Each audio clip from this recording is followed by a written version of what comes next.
He heard her before he saw her. A small, broken sound rising out of the desert heat, like a wound that hadn't stopped bleeding. He told himself he was done saving things, done caring, done bleeding for a world that never bled back. Then the sound came again, and a little girl looked up at him with eyes that were already ancient, already practiced in the business of measuring a man for what he was likely to do next. She wasn't afraid of the desert. She was afraid of him, and what he did next changed everything. Welcome to this channel, where the Old West tells its truest stories. This story reminds us that sometimes the person who saves you isn't the one you expected, and the act of choosing to stay is the most powerful thing a human being can do. If this story found something in you, subscribe, so you never miss a story worth holding on to. This content was carefully researched, developed, and manually edited by our team to deliver meaningful stories with valuable life lessons. Thank you for being part of our community. Now, let's begin. The summer of 1874 was a cruel one. It beat down on the land like a personal grudge. The creeks went bone dry and the cattle fell where they stood. Samuel was just riding his fence line on 40 acres of dust, expecting to find nothing but more proof that the land was giving up. He sure did not expect to find her. He heard her first, a soft little noise that just did not belong in all that hard silence. He pulled his horse to a stop. Samuel sat there, still as a stone, the way a man does when he knows the world only shows itself to the quiet and the patient. He found her 30 yards off, huddled in a patch of shade that was hardly shade at all. She couldn't have been more than 9 or 10, her dress the same color as the dirt she was on. Her lips were cracked and both her ankles were swollen something awful. But she was watching him. That's what got him. Most kids that scared would shut their eyes, but not this one. Her eyes were old, like she'd already seen a lifetime of what men might do. Samuel slid off his horse slow, keeping his hands in plain sight. "Easy now," he said. "I am not going to hurt you." She said nothing. She just watched his hands as he knelt about 10 feet away. The ground was hot, enough to burn right through his boots. "My name is Samuel. I have water." He unhooked the canteen without looking away, set it on the ground between them, and took a step back. "You can have it. I am not asking for a thing." She stared at the canteen, then at him. Slow as could be, she pulled herself to it. Her hands were shaking so bad she fumbled with the cap. "Let me," he said softly. She flinched, and he froze. "Or I can show you. Just tip it." She got it open and drank way too fast. "Small sips," Samuel said, gentle-like. "Take too much at once, and you will just get sick." She slowed down. When she finished, her chin was wet and her eyes were shiny, but she was not crying. "What is your name?" he asked. "Lily." "How long you been out here, Lily?" She tried to count the suns in her head. "Since yesterday," she said. "I think." His gaze went to her swollen ankles. "I cannot walk," she said. It was not a question or a complaint. It was just a fact. "I tried. I cannot." "I know," he said. "I am going to carry you to my horse. Is that okay?" She pulled away. She did not have the strength to go far, but her meaning was clear. "I am not going to hurt you," he said again. "Men like you hurt girls." She said it plain, like she was saying the sky was blue. It was worse than anger. Samuel got quiet. He did not argue. He just sat there in the heat and said, "Yes, some do." She stared at him. "Not me," he said. "But I cannot prove that to you sitting here. Not until I get you somewhere cool and tend to those legs." He held the canteen out again. "You have to make a choice. You can stay here. That is your right. Or you can let me take you to safety. If I do one thing that feels wrong, you scream and I will set you down. That is my word." The silence hung in the air. A hawk circled way up high. "Okay," Lily whispered. He carried her to his horse. She was so light it was unsettling, a hungry kind of light. When he lifted her, she hissed with pain from her ankles but swallowed the sound. He moved as careful as he could. She did not scream. She just grabbed his shirt with two small fists and held on tight. The ride to his cabin was 20 minutes of silence. She sat in front of him, stiff as a board at first. Then, little by little, she let herself lean back against his chest. He did not mention it. His home was not much to look at. Just a one-room cabin, a porch, a pump out back, and a small barn. It was a place for a man who was not planning on staying. He carried Lily inside and laid her on the cot. He went to get water from the pump, and when he came back, she was looking at his things. The rifle on the wall, the few books on a shelf. "You live here alone?" she asked. "Yes." "Why?" he said, bringing a basin of water over. "It is simpler this way." "Simpler." She repeated the word like she was tasting it. "My mama used to say simple was just another word for lonely." Samuel wrung out a cloth and knelt by the cot. "Your mama might have been right." He motioned to her ankles. "I need to look at these. It is going to hurt. I will be gentle." She nodded, her eyes on him. The ankles were bad. Swollen up tight, the skin stretched and hot. He figured they were twisted. He cleaned them carefully. Lily's jaw was set so hard he could see the muscle jump. "You can make some noise if you need to," he told her. "I am fine. You are not fine. There is no prize for being quiet through pain." She looked at him, and for a second he saw surprise in her eyes. Maybe the start of something like trust. "Where is your family?" he asked, his voice low. She was quiet for a long time. "My mama," she said finally. "She was supposed to come back for me. She said she was coming back. Where did she go? With him." The word was full of hurt. She chose him. He said she had to. He said it was him or me. She paused, her throat tight. "She promised she was coming back. Told me to wait by the road." "I waited," she said, her voice a whisper. "A long, long time. Then I just started walking." Samuel kept his hands busy. The Texas heat pressed on the cabin, trying to get in. "What did this fella look like?" he asked. "The one she left with." Lily stared at nothing at all. He had on a blue hat, a real bright blue one. Samuel's hands stopped for just a second. Big man with fat hands. He put a fright in me, the way he looked at me, like I was a problem he was fixing to solve. Samuel finished wrapping her ankles and stood. He just said, "You're safe with me. Get some sleep and I'll have food when you wake." "You ain't gonna send me away?" "Where would I send you?" he asked, and realized she wasn't just talking. She expected it. He shook his head. "Nobody's sending you anywhere tonight." The blanket was heavy for the heat, but he knew a child who'd been through something needed the cover, needed to feel safe. "Thank you," she whispered. He just nodded. "Get some sleep, Lily." She was out for 4 hours straight. Samuel sat on his porch and thought on a blue hat. He'd been away from the law for 3 years, long enough to forget some things, but not long enough to forget John Collier. He knew Collier from 2 counties over.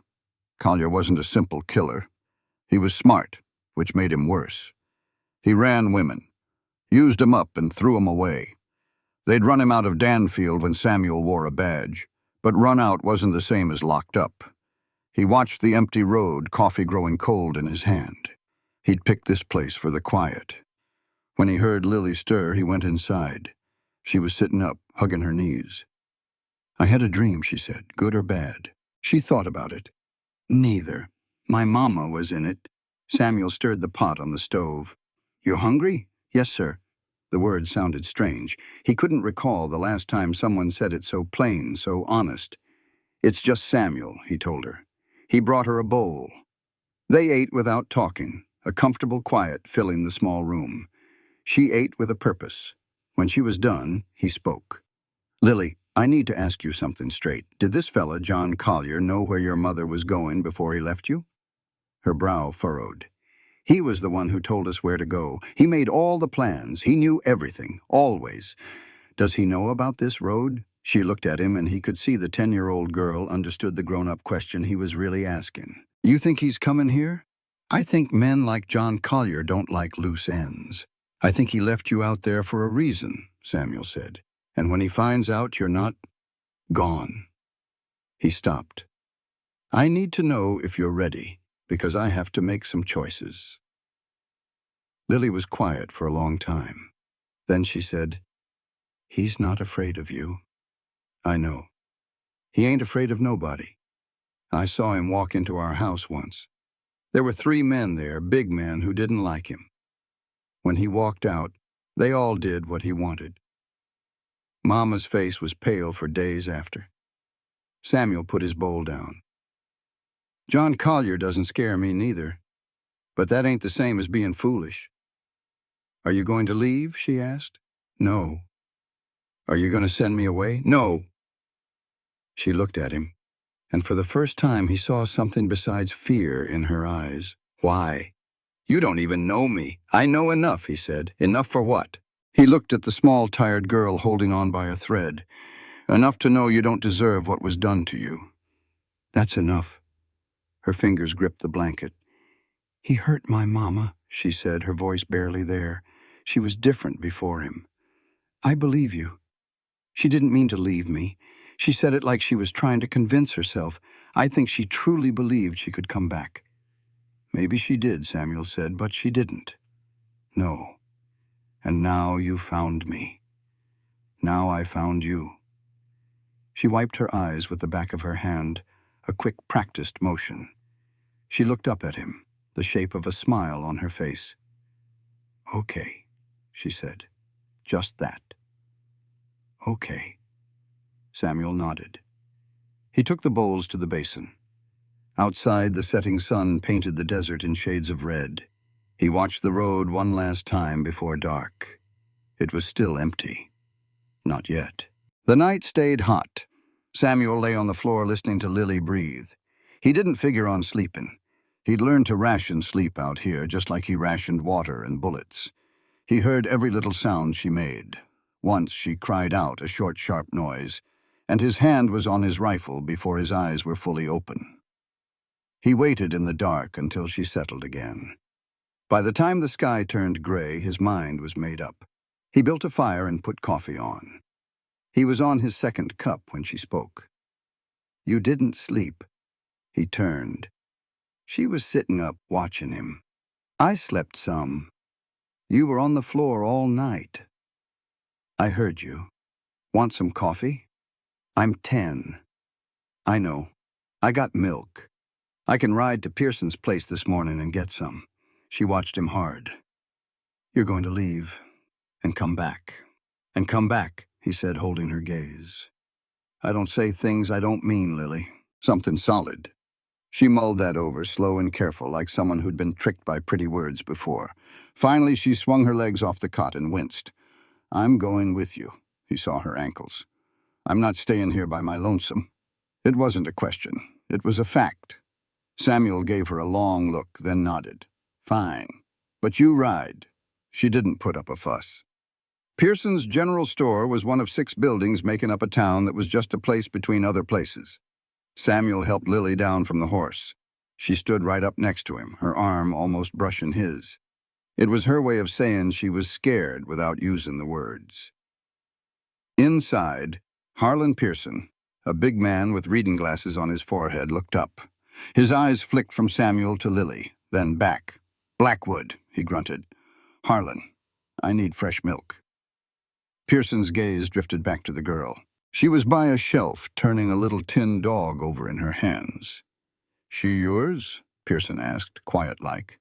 "She's with me," Samuel said, which was the only truth that mattered. Pearson put the milk on the counter. "Man came through yesterday evening," he said, his voice low, "asking questions." Samuel's fingers froze on the coins. "What kind of man?" "Dressed like he was from the city. Wore a blue hat. A peculiar kind of blue." Samuel met his eyes. Pearson looked back like a man handing over a loaded gun. "What was he asking?" Samuel said. If anyone had seen a little girl, brown hair, small for her age. A pause. I told him no. Appreciate it. I told him no, Pearson said again. 'Cause I want no part of that fella's business. Something ain't right in his eyes. You got maybe a day's head start. Samuel grabbed the milk and turned. Lily had put the toy back and was watching him. She'd heard it all. He could tell by the set of her jaw. Outside, he said, "You didn't tell me. I told you he'd come. Not that he was already here asking for you." She looked him dead in the eye. Would it have changed a thing? He started to say something but stopped. The honest answer was no, and she already knew it. 10 years old and 2 steps ahead of him. "Get on the horse," he said, his voice softer now. He took the long way back, keeping to the back trail behind the ridge. As the cabin came into view, she finally spoke. "What are you going to do?" "I'm thinking." "Think out loud," she said.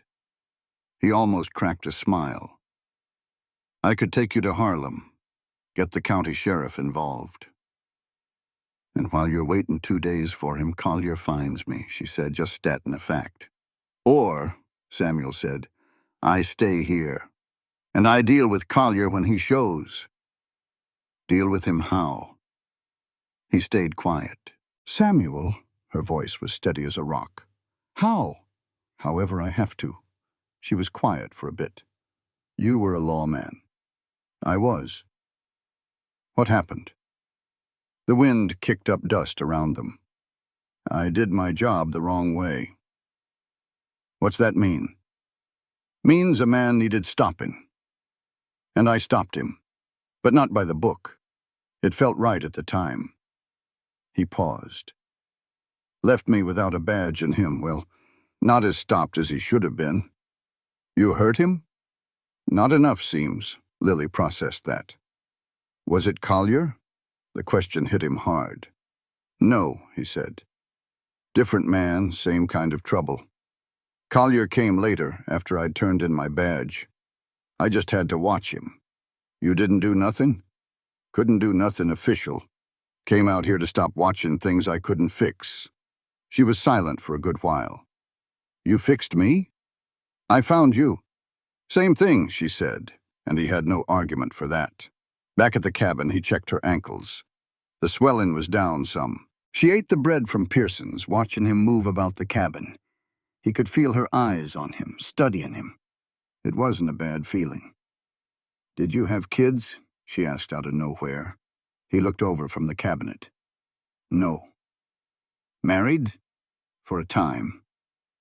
"What happened?" "She left," he said, turning back to the cabinet. "Had her reasons." "Did you love her?" "Lily, that ain't your business." He said it without any bite. "But yes, I did." She was quiet. "My papa left when I was real little. Mama said he was a good man who just couldn't stay put.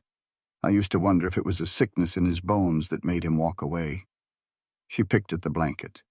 "Now I think he just didn't love us enough." Samuel turned and looked at her.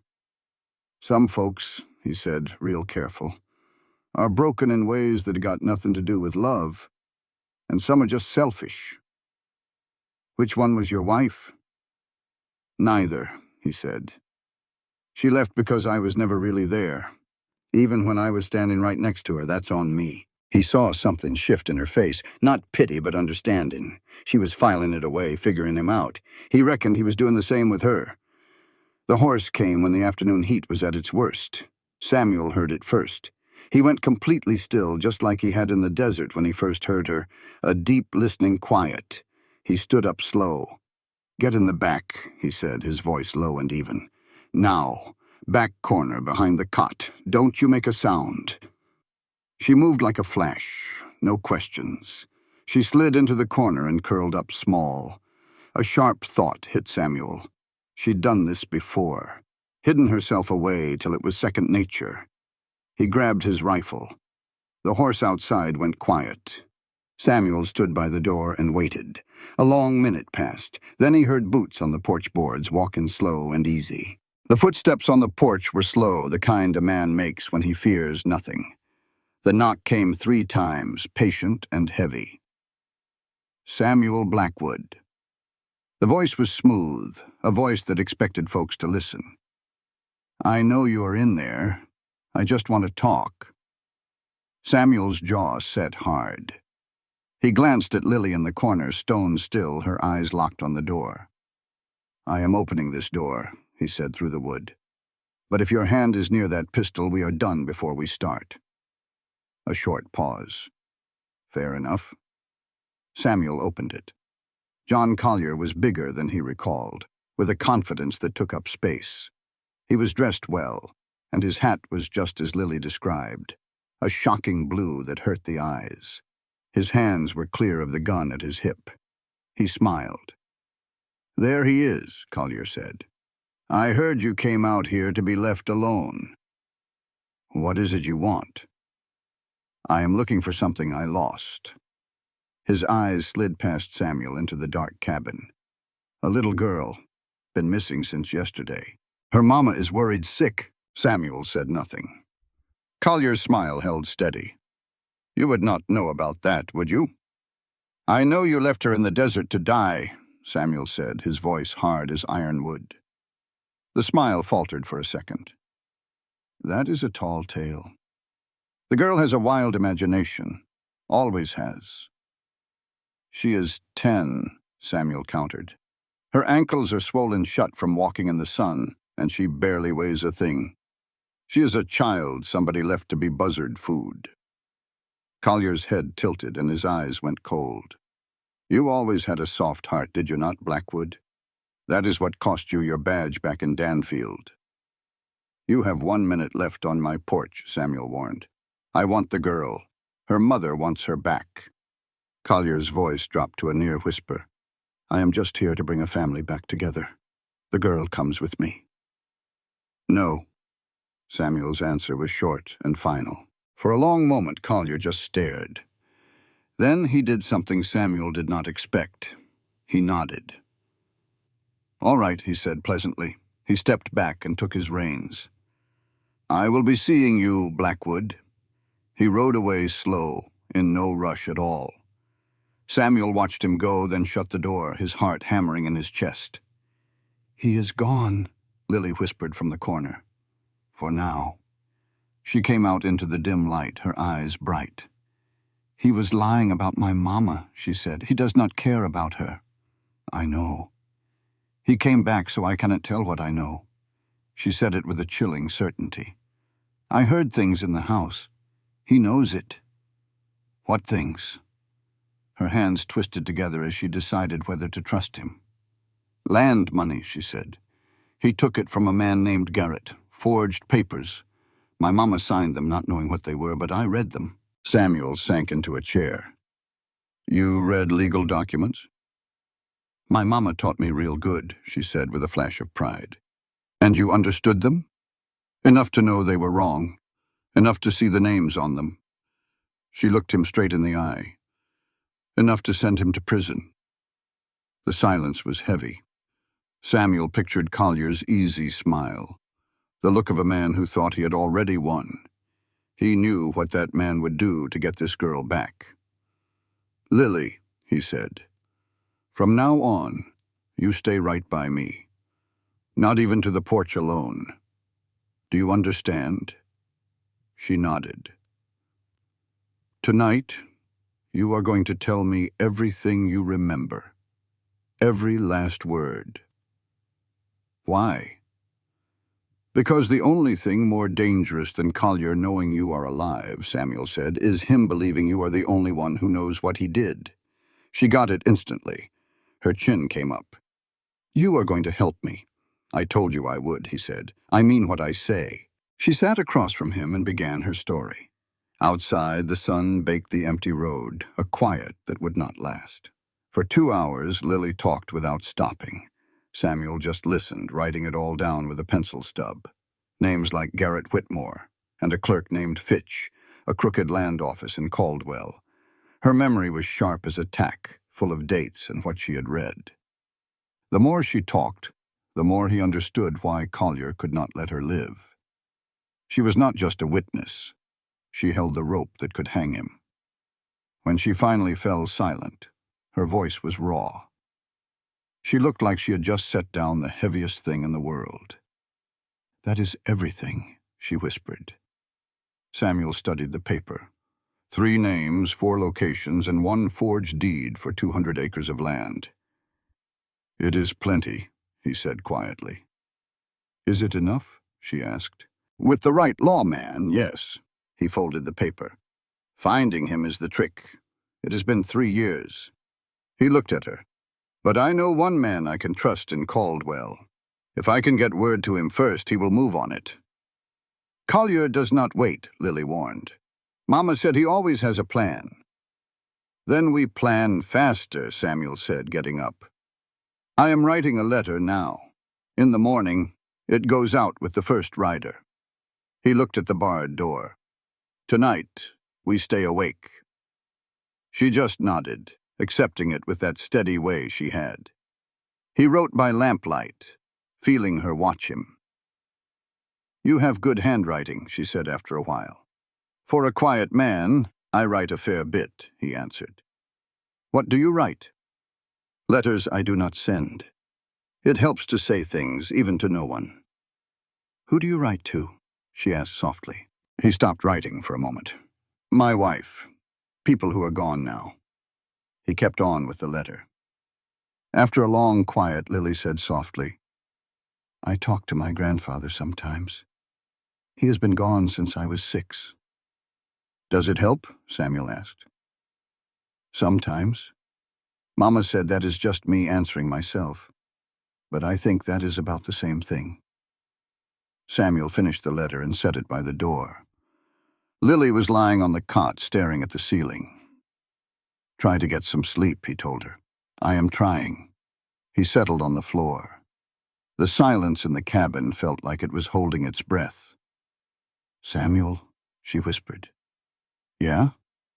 If he comes back tonight, what are you going to do?" "I will handle it." "That is not an answer." He looked up at the dark ceiling. "It is the only one I have got that will not frighten you." "I am already frightened," she said. "A true answer is better." He considered that. "All right. The true answer is I will protect you, no matter the cost." There was a pause. "Okay," she said finally. "Okay," he replied. Collier came back at 3 in the morning. Samuel heard the horses first, 2 of them, moving lazy on the road. He was already on his feet, rifle in hand, melting into the wall. "Lily," he whispered, "get up. Quiet now." She was awake and moving in an instant. "Under the cot," he ordered. "Pull the blanket down. Don't come out till I tell you." She was gone. He peeked through a crack in the shutter. 2 riders sat in the yard, still as statues. He couldn't see the blue hat in the dark, but he knew which one was Collier by the way he sat his horse, straight and proud like the world owed him something. The other man was a stranger. They just sat there, sending a message without saying a word. After a few minutes, Collier's voice cut through the dark, calm as you please. "Been thinking about our talk, Blackwood. I don't believe we came to an understanding." Samuel said nothing. "I think you got the wrong idea. I ain't unreasonable. I am a practical man, and there is a world of difference." A moment passed. "That little girl, she heard things. That's a problem. But every problem has a fix, and fixes do not have to get messy." Another pause. This one felt heavy. "You give her to me, you walk away clean. No trouble for you. None for Harlan Pearson, who I hear was a help to you." The sound of Harlan's name put a chill in Samuel's bones. He breathed right through it. Collier went on. "Or this gets complicated. And that is when folks get hurt." Samuel spoke through the door. "Are you threatening Harlan Pearson now, Collier? The man has a family." "I am not threatening a soul." The voice was smooth as creek water. "Just explaining things. You recall how things work, Samuel." "I remember it all just fine," Samuel said. "I remember Danfield. I remember Clara Whitfield and what you did. I recall the money the Me family lost. My memory is long, Collier." A true silence fell over the yard. The easy feeling was gone. "You be careful," Collier said, all the pleasantness stripped away. "Real careful what you think you remember." "Ride on out," Samuel said. "Tonight. And do not come back." He saw the other man shift his weight on his horse. Samuel's hand grew tight on his rifle. "This is your last chance," Collier said. "You had your last chance this afternoon. You were smart then and left. You should have stayed smart." Another quiet moment, then the sound of horses turning. "Sleep well, Blackwood," Collier called out. They rode off. Samuel stood by that wall for a good 10 minutes, counting his own breaths. He listened until the sound of the horses faded completely. "They gone?" It was Lily's voice from under the bed. "Come on out." She crawled out, her face pale in the dim light. "He knows about Harlan." "Yes, he is going to." "I know." Samuel was already grabbing his things. "Put your shoes on." She just looked at him. "We are leaving. I am taking you to Harlan's place. I cannot leave you here, and I cannot leave Harlan without a warning." Collier lets his threats sit a while, gives a man time to get scared. "That gives us until morning, maybe." "Maybe," he agreed. "So we go now." Lily had her shoes on in a flash. She stood and used the cot to steady herself on her hurt ankles. Samuel crossed the room and gave her his arm. She took it, and they stepped out into the hot, dark night together. The ride to the Pearson place took 15 minutes in the pitch black. There was hardly a moon, just stars and a horse that knew the trail by heart. Lily was stiff against his chest the whole ride. Not from the cold, but from listening hard, her eyes scanning the darkness. They rounded a bend and saw a light burning in Pearson's back window. "He is up," Samuel said. "Harlan Pearson does not sleep much," Lily said. Samuel glanced down at her. She said it like she knew it for a fact. "He played cards with my mama sometimes." The word hung in the air. Samuel helped her down and knocked on the back door. It opened right away. Harlan was already dressed. "Figured you would come," Harlan said. His eyes went to Lily, then back to Samuel. "He came back tonight. Brought a friend." "I heard the horses," Harlan said, stepping aside to let them in. "Been sitting here since midnight, expecting you." He looked at Lily. "You all right, miss?" "I am fine," she said. "She needs to stay here," Samuel said. "With you and Eleanor." Harlan nodded. Just then his wife Eleanor appeared in the doorway. She was a big, quiet woman who was smarter than anyone knew. She took one look at Lily for about 3 seconds. "Come on, sweetheart," she said, holding out a hand. Lily looked at the hand, then at Samuel. He gave a single nod. She took Eleanor's hand and let the woman lead her inside. Her shoulders dropped just a little bit, a sign of relief. "She has information on Collier," Samuel told Harlan in a low voice. "Enough to put him away. I need you to keep her safe and quiet. And get this letter on the first rider to Caldwell." He placed a folded paper on the counter. "Find a man named Roy Eads. He is a federal marshal." Harlan looked at the letter. "How fast?" "Yesterday," Samuel said. Harlan picked it up. "My mail rider leaves at dawn. He will have it by tomorrow evening." "Collier might move before then." "What are you fixing to do?" Samuel glanced at the door. "I'm going to make sure he does not have the time." Harlan just stared. "Samuel, there are 2 of them." "I know. You are not a lawman anymore."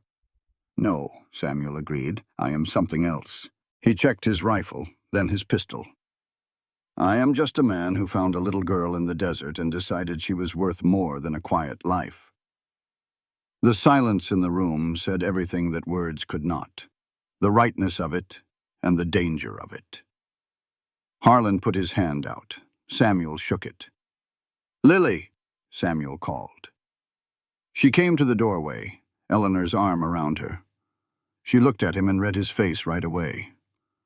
"You are going," she said. I'm going to find him, to end this before he decides Harlan is his next problem. He knelt down in front of her. You will stay here with Eleanor, and you will be safe. And you will tell Roy Eads everything you told me. Everything. Can you do that for me? She looked at him for a long time, her jaw set tight. He could see her holding herself together. What if you do not come back? I will come back. That is the careful answer, she said, not the honest one. He almost smiled. She remembered. The honest answer is, I mean to come back. Mean to come. I mean to very much, and I am not an easy man to kill. He met her eyes. And the other honest answer is that you are 10 years old, and you have already survived more than most grown men ever will. Men I know. And if the worst happened, you would still be standing because that's what you do. I've seen it. Her chin was shaking just slightly. She wasn't going to cry, and they both knew it. But the chin was shaking, and that was something. You promise you'll try, she said. I promise I'll try. She reached out and grabbed the front of his jacket with both fists, the same grip she'd used on him in the desert, the grip of someone holding on to the only solid thing. And then she let go, straightened up, squared her shoulders. Okay, she said. He stood, looked at Eleanor, who nodded, looked at Harlan, who nodded, walked to the door. Samuel! Lily's voice stopped him at the threshold. He turned. She was standing very straight in the middle of the room, arms at her sides, face composed. He's going to tell you my mother doesn't want me back, she said. He's going to use her somehow. He's going to say something about her to try to get in your head. He does that. He finds the thing that she paused. He finds the thing that makes you hesitate, and he points at it. Samuel looked at her. Don't hesitate, she said. He held her gaze for a moment. Then he turned and walked out into the dark. He knew where Collier was camped, didn't need to track him. A man like Collier didn't hide. He positioned himself. He'd be somewhere with sight lines, somewhere he could see the cabin and the road both. There was only one place in this flat, scrub land, that offered that. Samuel rode toward it without hurrying. He'd thought in the 3 years he'd been out here that he was done with this part of himself, the part that moved toward danger instead of away from it, the part that calculated and went cold and walked forward when everything reasonable said stop. He'd thought he'd put it down somewhere along the way, left it in a ditch in Danfield with his badge and his marriage and his faith in the machinery of the law. Turns out you don't put that part down. It just waits. He saw the glow of their camp before he heard them. A small fire built in the hollow behind the west ridge. Confident enough to burn a fire because they thought they were watching and not being watched. He dismounted and went the last quarter mile on foot, moving through the scrub in the dark with his rifle at his shoulder. He heard Collier's voice first. He'll come around by morning. Men like Blackwood always do. They make the noble gesture, and then the reality sets in. A pause. The second man saying something Samuel couldn't catch. No, not yet. Give him until morning. If he hasn't brought her out by sunup, we take the store first. That'll focus him. Samuel's blood went cold. We take the store first. Harlan, Eleanor, Lily. He moved. He came out of the scrub on the east side of the hollow, downwind, and he was 10 feet from the fire before either of them heard him. The second man came up first, fast, faster than Samuel expected. And Samuel put the rifle barrel against his chest and said flat and clear, "Don't." The man froze. Collier turned slowly. He was sitting on a rock on the other side of the fire, his blue hat on the ground beside him. And he looked at Samuel with those flat eyes and a smile that didn't move anything above the cheekbones. "There he is," Collier said. "I wondered how long before you came to me." "Your friend's going to put his hands where I can see them," Samuel said. "And then we're going to talk about what happens next." The second man raised his hands. His eyes were calculating, watching for an angle. "Talk," Collier said pleasantly, like they were having a conversation over coffee. "Fine. Let's talk, Samuel. Though I'd point out that there are 2 of us and 1 of you. And if you shoot Carter here, I'm already moving, and you're a good shot, but no one's good enough for both at once. I'm not here to shoot anybody, Samuel said. Collier tilted his head. Then what are you here for? Samuel reached into his coat and pulled out a second folded paper. Set it on the rock beside the fire where the light hit it. A name, Roy Eads, federal marshal out of Caldwell. He's been looking for a reason to come out this way for 2 years. I just gave him one. He watched Collier's face. Letters already sent. Should have him in the territory inside of 3 days. The smile went away. Not fast, not dramatically. It just went away piece by piece like something being carefully removed from a wall. You're bluffing, Collier said. 3 days, Samuel said. Could be 2 if the writer pushes. Roy Eads is a thorough man. He'll have that land deed unpicked inside of a week. And then it's not just fraud charges, it's federal fraud charges.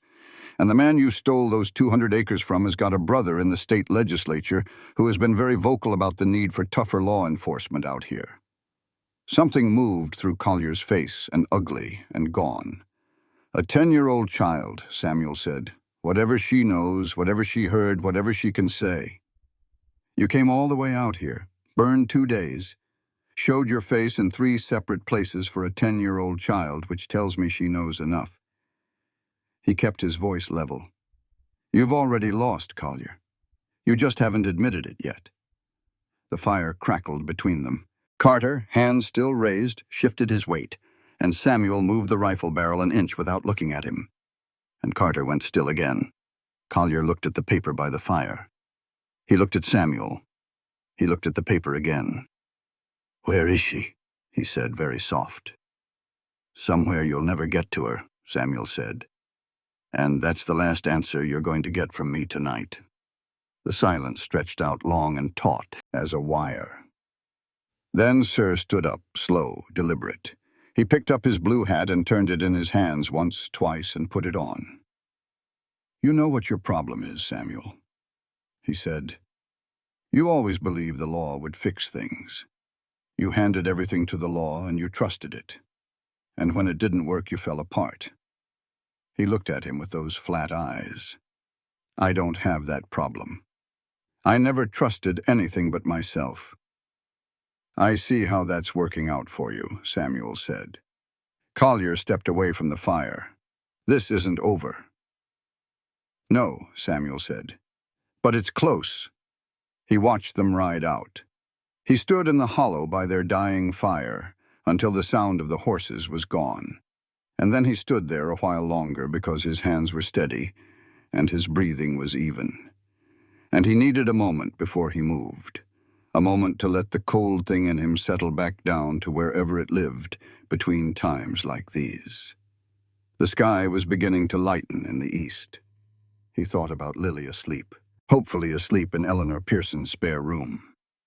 He thought about the shape she'd made in that doorway, small and straight and not crying. He thought about the way she'd grabbed his jacket. He picked up the piece of paper from the rock and put it back in his coat. He walked back to his horse. The letter to Roy Eads was real. He'd written 2, in fact, sent the first with Harlan's man, and kept the second as the prop he just used because Samuel knew from his law days that a threat in hand was worth more than a filed report, and doubt could stop a man like Collier cold. He rode toward Pearson's in the gray dawn, the hot desert waiting. Ahead of him, a 10-year-old girl promised herself she would not cry. He planned on giving her a reason to smile. He knew Lily was awake before he knocked. Just a feeling in the silence. Eleanor let him in without a word, pointing to the kitchen. Lily sat there in clothes way too big, her eyes glued to the door. She looked him over. You are back, she said. I told you I would be. Her old eyes searched him, looking for any new damage. Did you kill him? No. Did you want to? He pulled up a chair. Eleanor glanced in, then left them be. That is a complicated question, he said. I am not asking for complicated. I am asking if you wanted to. He looked right at her. Yes. She nodded once, slow. Me too, she said. Sometimes. Silence settled in the kitchen. Outside, the earliest birds started their songs, trusting the dawn was coming. Samuel thought of Collier's face in the firelight when the confident smile vanished. "He is going to run," he told her. "A man like that calculates. He does not go down fighting. He will be out of the territory inside a week." And the letters to Marshal Eads, they were both real. Roy Eads will come, and he will have plenty to work with. Lily's whole body seemed to let go, like someone finally breathing after holding it forever. Her shoulders dropped. "So, it is over," she said. "The dangerous part is probably over." He paused. "Probably? You do not know for sure?" "No, I do not," he agreed. "That is why you are staying here. Tomorrow I will check the trail. If there is no sign of him, then he is gone." She was quiet. And then what? The question hung in the air. The immediate danger was one thing. What happens to a 10-year-old girl all alone was something else entirely. "We will figure it out," he said. "You keep saying that. This time, it is the honest answer. I do not know what comes next. But you are not going back to the way things were. And you are not going anywhere you do not choose. That I can promise." She met his eyes, then looked at the sky turning gray. "I want to go back to your cabin," she said, "when it is safe."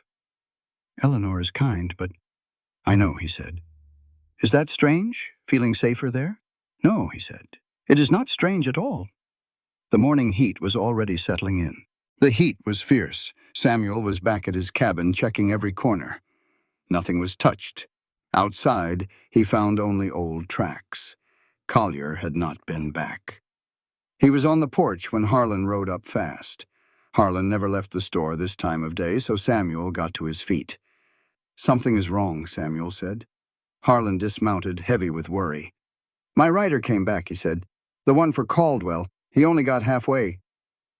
Harlan's face was tight. Collier had a man on the road waiting for him. They took the letter. That cold feeling hit Samuel's gut.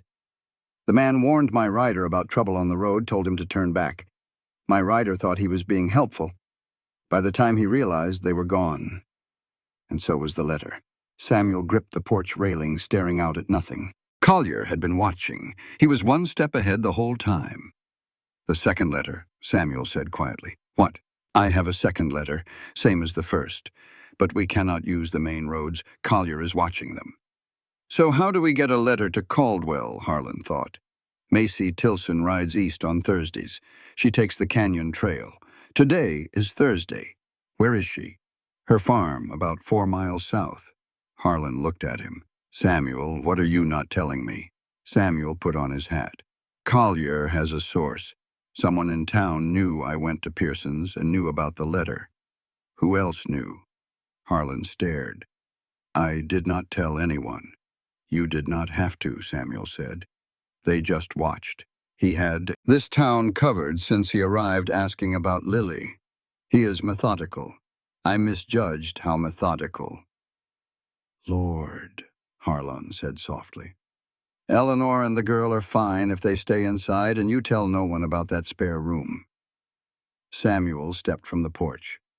"I am going to Macy Tilson's. I will be back before noon. If she has left, I will ride to Caldwell myself." Harlan grabbed his arm. "You cannot leave Lily." "I am not leaving her. I am going to Macy's, and if she is there, the letter will be moving in an hour. I will be back before Lily wakes." He looked at Harlan. "Lock the back door. Do not let anyone in who does not say my name first." Harlan nodded. Samuel rode south. Macy Tilson was 63 years old and looked as weathered as the land itself. She was loading her saddlebag. "Samuel Blackwood," she said, her gray eyes steady. "You look like something is chasing you." "Might be," he said. "I need a favor, Macy. Might need to hear what kind first." He agreed, telling her just enough. She had a way of listening, real quiet, that he was thankful for. When he was done, she eyed the letter, then looked straight at him. "Roy Eads," she said. "You know him?" Heard the name. "Passed through about 3 years back. Did his work and moved on." She took the letter. "Collier's been around twice this past year," she said. Didn't take a liking to him either time. This has to get there ahead of him. I'll take the canyon, she said. Ain't nobody covers the canyon. It adds time. But only me and the Hawks know the way. She put the letter in her bag. He better have a damn good reason for sending a lawman here. A 10-year-old girl left in the desert with her ankles busted, and no one to speak for her, Samuel said. Macy gave him a long look. That's reason enough, she said, and got on her horse. He watched till she was just a speck heading south. Back at Pearson's, Lily was already up, eating biscuits at the table. She gave him that same sizing-up look before focusing on her plate. You went out again, she said. Had to. Something happened? He sat, and Eleanor set a plate down for him. He told her straight while he ate, 'cause Lily wasn't one for sugarcoating the truth. The first letter was taken. Another one was on a different path now. Collier had more help than he'd figured, making the next 24 hours the most important ones. Lily never looked away from his face. When he finished, she said, He's got someone here. Someone local. Who would help him? Somebody he paid or somebody he's got a hold on? Samuel stared at his food. Collier doesn't buy loyalty when he can scare it into people. Lily was quiet for a bit, then she said, That man at the land office, Fitch. Her voice was cautious. I told you he came by 3 times, but there was a 4th. She looked up. Collier came back and Fitch was mad.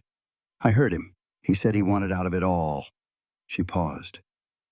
And Collier told him, You're done when I say so. Until then, you do as you're told or your wife hears about the Hicks girl. Samuel got real still. I didn't get it then, Lily said, but Fitch got quiet after that. Did whatever Collier wanted. Fitch is his man, Samuel said. He doesn't want to be. He's just scared. Scared men can be just as dangerous. He stood up from the table. I've got to talk to him. He won't say a thing, Lily said. He's more scared of Collier than you. He's afraid of Collier 'cause he's right here. And the threat feels real, Samuel said. I need to make the other threat feel just as real. He stood. You stay here. I mean it. You always mean it, she said. Just stating a fact. Then trust that I mean it this time. She looked at him a good long while. Then she glanced at Eleanor by the counter. A silent understanding passed between the woman and the girl, something that grows quick between folks who see a piece of themselves in each other. Lily turned back to her food. Fine, she said. But you come back and tell me all of it. Everything, he promised. Thomas Fitch had a small office near the store. He was a thin man, 40-something, who always looked worried.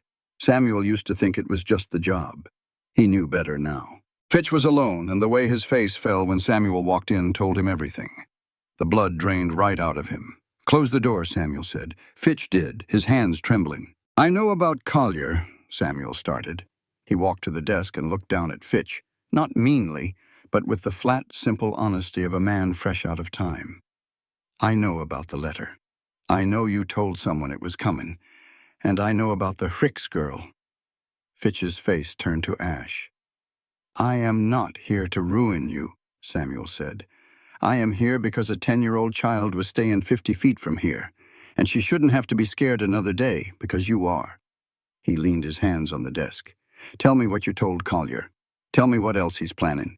And I will personally tell Roy Eads that you cooperated fully, and that your help was key to closing this case. Fitch's mouth moved, but no words came. Or, Samuel said, I walk out of here, let the law do its job, and your name will be on every paper Lily describes. And nobody will tell Roy Eads you were anything but a part of it. The silence in the little office was heavy. Then Fitch whispered, He told me to watch Pearson's. See who came and went? I didn't know a child was involved. When I found out, I tried to back out. That is when he... Samuel cut him off. I know what he said. Keep talking. He's not leaving, Fitch said, his voice breaking. He told Carter last night. I heard him through my window. Couldn't sleep. He said he wasn't going till he got what he came for. The girl wasn't the main thing. He looked at Samuel. He is not here for the girl, Mr. Blackwood. Not really. He's here because Garrett, the man whose land he took, has been talking to folks in the state government, writing letters, Collier needs the original deed papers back. He needs the proof of his forgery gone. Fitch twisted his hands on the desk. He doesn't just want the girl to be quiet. He needs that paper she memorized to vanish completely. Samuel stood up straight. "Where are those papers?" he asked. "I have them," Fitch said, his voice a ghost. "He left copies here for me to keep safe." He reached into a desk drawer, pulling out a locked box with shaking hands. "I have had them for 6 months. I have wanted to burn them every single day." He set the box on the desk. Samuel just looked at it, then at Fitch. "Open it," he said. The key was on Fitch's watch chain. He fumbled with the lock. Samuel looked inside at the papers. The forged deed, a letter with 3 names, a title transfer, and Fitch's own signature at the bottom. Witnessed and notarized. "You signed this," Samuel said. "I didn't know." Fitch stopped. "I knew. I told myself I didn't, but I knew." He stared at his own hands. "I have 2 daughters. If he couldn't finish. "You will give me these documents," Samuel said, "and you will write down right now exactly what you just told me. A full statement signed by you. If I do that? If you do that, I take it to Roy Eads. I tell him you were forced, and that you helped the first safe chance you got. That counts for something. It counts for a whole lot." He held Fitch's gaze. "Your girls need their daddy to do what's right. Today. Right now." Fitch just sat there for a long 10 seconds. Then he pulled a clean sheet of paper over and picked up his pen. Samuel watched him write. He got back to Pearson's in the late afternoon. He had the box under one arm and 4 pages of Fitch's writing in his pocket. The second he came in, Lily looked at him and said, "You got something." "More than I hoped for," he said. He sat down and told her everything. She took it all in. When he spoke of Fitch and the papers, her face showed a kind of dark understanding, like hearing something that finally made sense of other things. "He was scared," she said when he finished. "Every time I saw Fitch at the house, he looked like he wanted to be invisible. He did the right thing because you gave him a way to do it." She looked at the box. "Those are the papers. Copies," Samuel said, "but good ones. With your story and Fitch's, it's enough." He put the box on the table. "Macy Tilson should make it to Caldwell tonight. Roy Eads will ride out tomorrow." Lily looked at the box for a long while. She laid her hand flat on it, like she was making sure it was real. Then she pulled her hand back.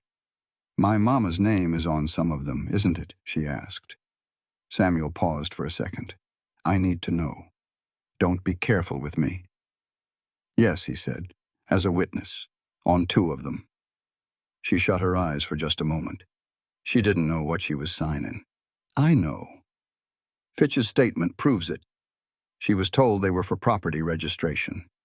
He kept his voice steady. "She is not in trouble, Lily. A witness who was tricked is not the same as one who was willing." She opened her eyes. "But she'll have to talk about it. Someone will ask her things."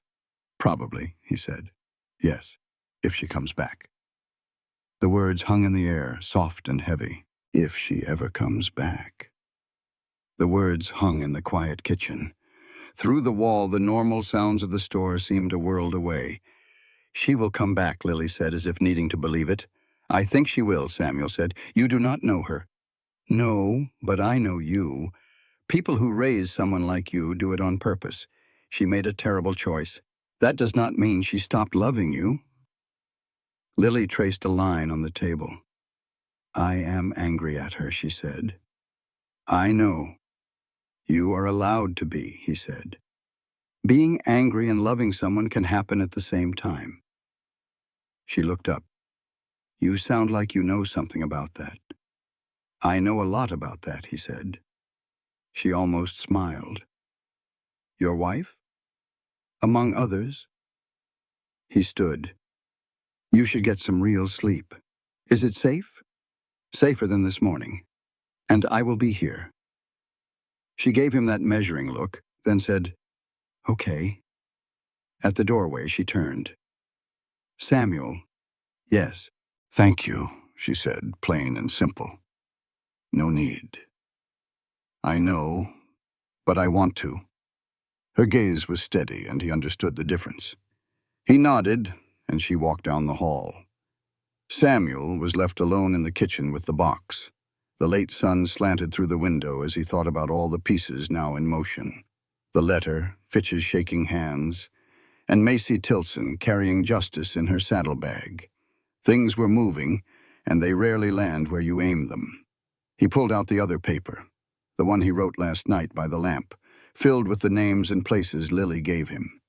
He read it once and put it back. Outside, a lone horse passed by. He heard a door close softly, then Eleanor's low voice, and Lily's answer. The house fell quiet, with just the small sound of a bed creaking, followed by the deep silence of someone finally at rest. He picked up the box. Tomorrow, Roy Eads would ride in, and Collier would find himself fresh out of options. Thomas Fitch would have to live with the wrong he'd done, and the one thing he'd finally done right. A child was sleeping safely under this roof because of a choice made in a dry wash 30 yards from a desert trail. The heat didn't take her, and that meant something. That meant everything. Samuel checked the locks front and back, then latched the shutter. He sat back down with the box on the table and his rifle on his lap to wait for morning. Roy Eads came in on a gray horse at 10 o'clock. He arrived the way he did everything, without any show, just a man being where he decided to be. When Samuel saw him from Pearson's porch, a knot he hadn't known was there came loose in his chest. Eads was thinner, grayer, but his quiet eyes were the same ones that always made men underestimate him until it was too late. He swung down from the horse. "You look like hell, Samuel. You made good time. Your letter was persuasive." Eads tied his horse and stepped onto the porch. "The girl's inside. She's safe for now, but Collier is still in the territory waiting on something. That bothers me." Samuel held the door. "Come on in. There's coffee in a locked box that needs your attention." Eads sat at the table and read Fitch's statement without a change in his expression, a cup of coffee in his other hand. Lily watched him, knowing this was the moment that mattered. When he finished, he set the paper down and looked at her. "You're the one who heard them talk," he said. It was not a question. "Yes, sir." "I need you to tell me what you heard from the beginning. Don't skip the small things. They're what usually solves a case." Lily looked to Samuel, who nodded once. She turned back to Eads and talked for 40 minutes straight. Eads listened, making notes and asking only 2 sharp questions that cut right to the heart of the matter. Samuel watched her, thinking how this little girl had carried a weight that would break most men, and it had forged her into something strong. When she finished, Eads looked at his notes, then at her. "You understood what you were hearing, didn't you? Not just repeating words." "My mama taught me to read and to pay attention," Lily said. "She told me knowing things was the only protection a person can count on." Eads was quiet for a second. "Your mama was a smart woman." He closed his notebook. "What you did took a kind of courage most grown men lack. What you know, with these papers, is enough to send John Collier to a federal prison. Do you understand that?" Lily's jaw tightened, her hands pressing flat against her legs. "Yes, sir." "Good." He stood.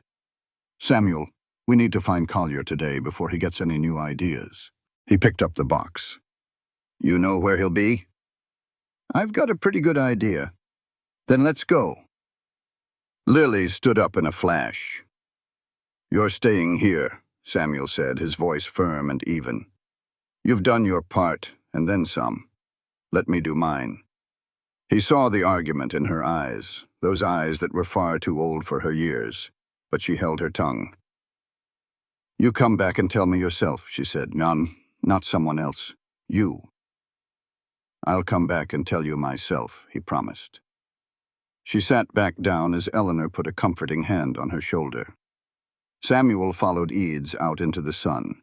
They found Collier at the Dray Hotel, the only lodging for 20 miles. His horse was tied out front in plain sight. He wasn't hiding, he was waiting.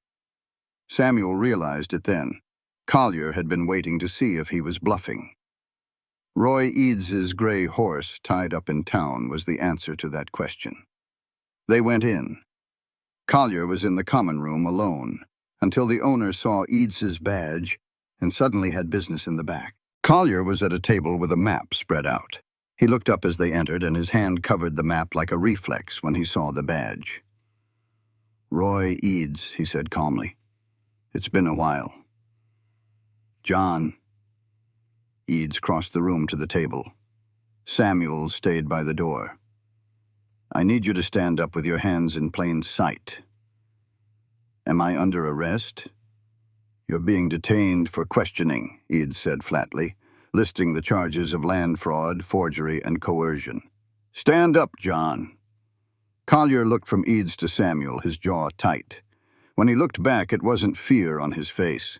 It was the look of a man watching a door he planned to use get locked for good. He stood up. "Carter's gone," Collier said as Eads took his pistol. "Sent him south yesterday. He's got nothing to do with this." "We'll find him," Eads replied. "No, you won't. He's good at vanishing." "Then he'll just miss all the fun." Eads put a hand on Collier's arm. "Let's walk." At the door, Collier stopped and looked back at Samuel, his face calm, his voice steady. He was not a man who fell apart when the end came.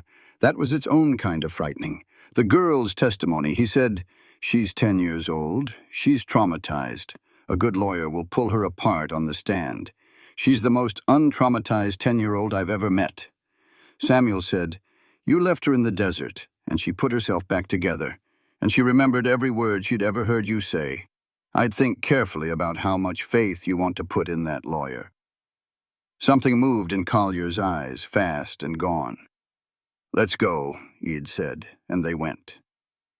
Samuel walked back to Pearson's alone. He could have ridden. He had the horse. But the walk was 20 minutes, and he needed 20 minutes before he walked back through that door. Before he looked at Lily's face and told her it was over and understood in his own body what that meant. He needed the heat and the dust and the specific quality of this morning's light to do what it was going to do to him before he went back inside. He thought about what Collier had said about the girl's testimony about lawyers. Lily would have to testify. She would have to stand in front of people and say out loud in the language of law the things she'd told Samuel and Eads in Eleanor's kitchen. She would have to be precise and unshakable, and she would have to do it without anyone beside her. She entirely trusted because Samuel was not her family and had no legal standing to be in that room. He stopped walking.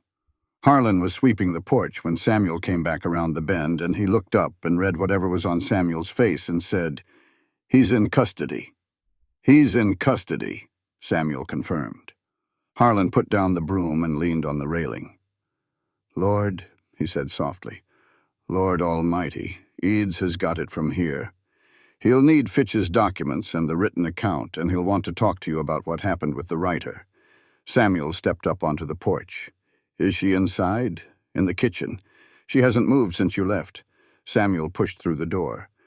Lily heard him come in before he came around the corner, and when he appeared in the kitchen doorway, she was already standing, already searching his face. And he saw the exact moment she found what she was looking for, because something in her let go all at once. Not dramatically, not in tears, just a quiet collapse of the thing she'd been holding rigid inside her chest since the day before yesterday.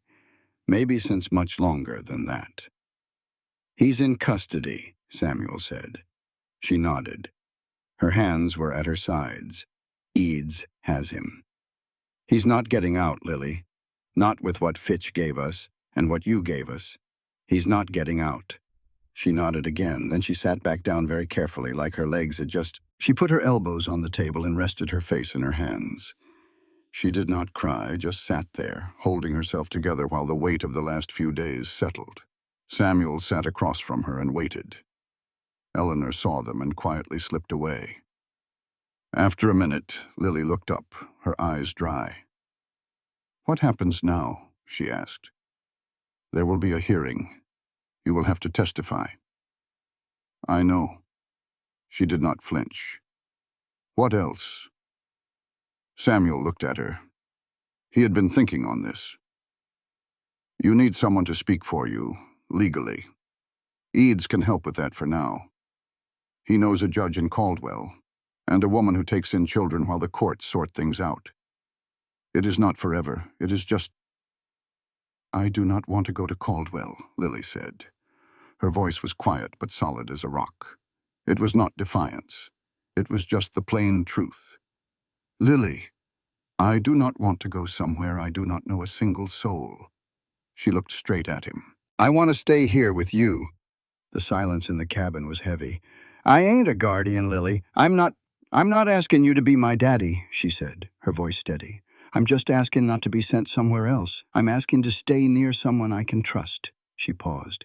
I am asking you to tell the law that I'm staying right here, at least until, well, until what comes next. Samuel looked down, then met her eyes. Your mother, he said, when she comes back. If she comes, Lily corrected. When, he said again, firm. I believe it's a when. Lily looked at him, her face a mix of pain and something new. When she comes, she tried the word out. Then what? That'll be between you and her. But until that day, you stay here, near me. I'll talk to the authorities. You promise? She let out a long breath. Okay, she said. The same word she'd used when she first decided to trust him. Okay. Lily decided to believe him, opening a door with a simple word. Okay, he said it right back. 3 hard weeks went by, but things were finally moving in a good direction. The lawman, Roy Eads, worked slow and steady, knowing justice can't be rushed. Thomas Fitch gave his statement, and the papers from the box were proven true. A warrant went out for Carter, who had vanished for the time being. Lily stayed with Eleanor, helping at the store each morning. It was good for her, a simple, useful job for her hands and her mind. She had a knack for numbers and a way with folks, making them feel like they were the only person in the world. Samuel came by every single day. He'd bring fresh milk in the mornings and sit for coffee. He'd come back in the evenings to sit on the porch with Harlan. Sometimes he'd just show up because his own cabin felt too quiet. Lily saw it, but never said a word. Samuel got a proper doctor for her ankles, a stout woman named Dr. Carr, who had no time for nonsense. She told Lily the damage wasn't forever. With time, she would run again. Lily just looked her in the eye and said, I know. On the 20th day, a wagon rolled in from the east. Samuel was mending a fence when he heard it and felt a change in the air, the kind that comes before a storm. But this wasn't rain. He rode to town fast. By a wagon with 2 busted wheels, a woman stood bone-thin and weary. Her dress was covered in dust, and she looked like she'd decided against collapsing right where she stood. She was staring at the store, having somehow followed her heart, or maybe just directions, to the one place her child would be safe. She couldn't seem to make her feet move. Just then, the store door opened. Lily stepped out onto the porch. She saw the woman in the street. The woman looked up. For a long moment, the whole world seemed to hold its breath. Then the woman whispered, Lily. Lily didn't move a muscle, holding herself still in the eye of a hurricane only she could feel. I came back, her mother said, her voice cracking. You said you would meet me at the road? Lily's voice was flat. I waited. I know. I walked till my feet gave out. I know. The woman covered her face, her shoulders shaking with one hard sob. I know what I did, baby. I can't take it back. I can only stand here and tell you I'm sorry and that I love you and that I am done. She dropped her hands. He is in a federal prison. I am done with all of it, and I came back for you. Lily just stood on those porch steps looking at her mother for a long, long time.